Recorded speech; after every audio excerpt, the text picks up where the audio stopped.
More than 54 years ago, at the height of the Cold War, the United States closed its embassy in Havana.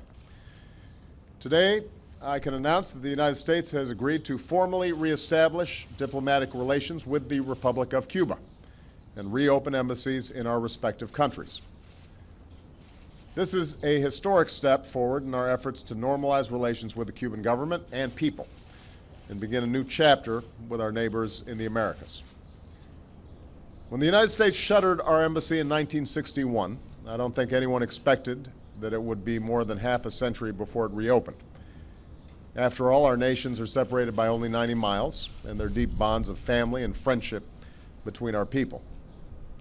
But there have been very real, profound differences between our governments, and sometimes we allow ourselves to be trapped by a certain way of doing things. For the United States, that meant clinging to a policy that was not working.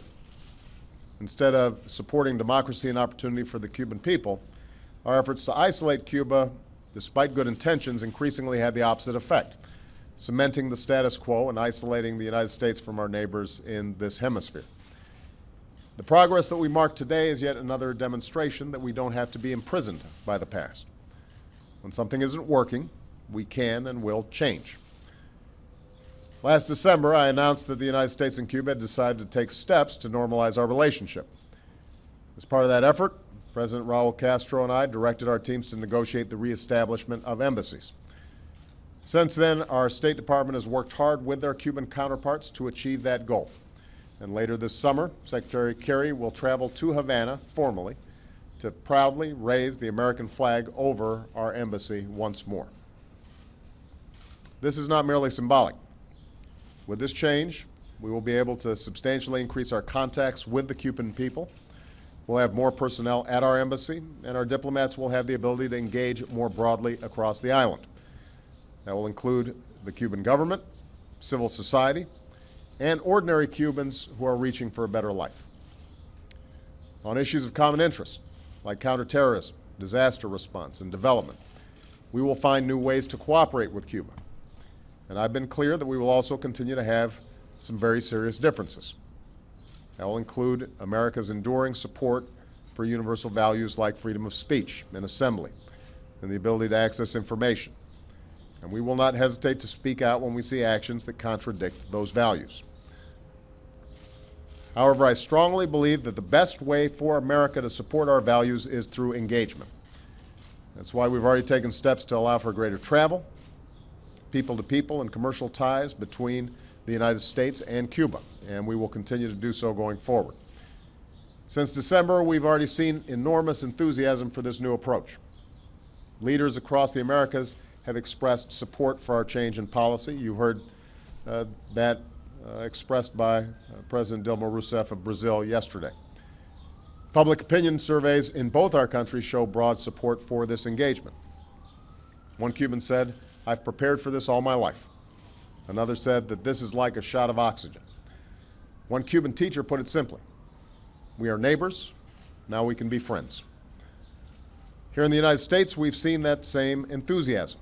There are Americans who want to travel to Cuba, American businesses who want to invest in Cuba, American colleges and universities that want to partner with Cuba. Above all, Americans want to get to know their neighbors to the south. And through that engagement, we can also help the Cuban people improve their own lives. One Cuban American looked forward to reuniting families and opening lines of communications. Another put it bluntly, "You can't hold the future of Cuba hostage to what happened in the past." And that's what this is about, a choice between the future and the past. Americans and Cubans alike are ready to move forward. I believe it's time for Congress to do the same. And I've called on Congress to take steps to lift the embargo that prevents Americans from traveling or doing business in Cuba. We've already seen members from both parties begin that work. After all, why should Washington stand in the way of our own people? Yes, there are those who want to turn back the clock and double down on a policy of isolation, but it's long past time for us to realize that this approach doesn't work. It hasn't worked for 50 years. It shuts America out of Cuba's future, and it only makes life worse for the Cuban people. So I'd ask Congress to listen to the Cuban people, listen to the American people, listen to the words of a proud Cuban American, Carlos Gutierrez, who recently came out against the policy of the past saying, "I wonder if the Cubans who have to stand in line for the most basic necessities for hours in the hot Havana sun feel that this approach is helpful to them." Of course, nobody expects Cuba to be transformed overnight, but I believe that American engagement through our embassy, our businesses, and most of all through our people is the best way to advance our interests and support for democracy and human rights. Time and again, America has demonstrated that part of our leadership in the world is our capacity to change. It's what inspires the world to reach for something better. A year ago, it might have seemed impossible that the United States would once again be raising our flag, the Stars and Stripes, over an embassy in Havana. This is what change looks like. In January of 1961, the year I was born, when President Eisenhower announced the termination of our relations with Cuba, he said, "It is my hope and my conviction that it is in the not too distant future, it will be possible for the historic friendship between us once again to find its reflection in normal relations of every sort." Well, it took a while, but I believe that time has come, and a better future lies ahead.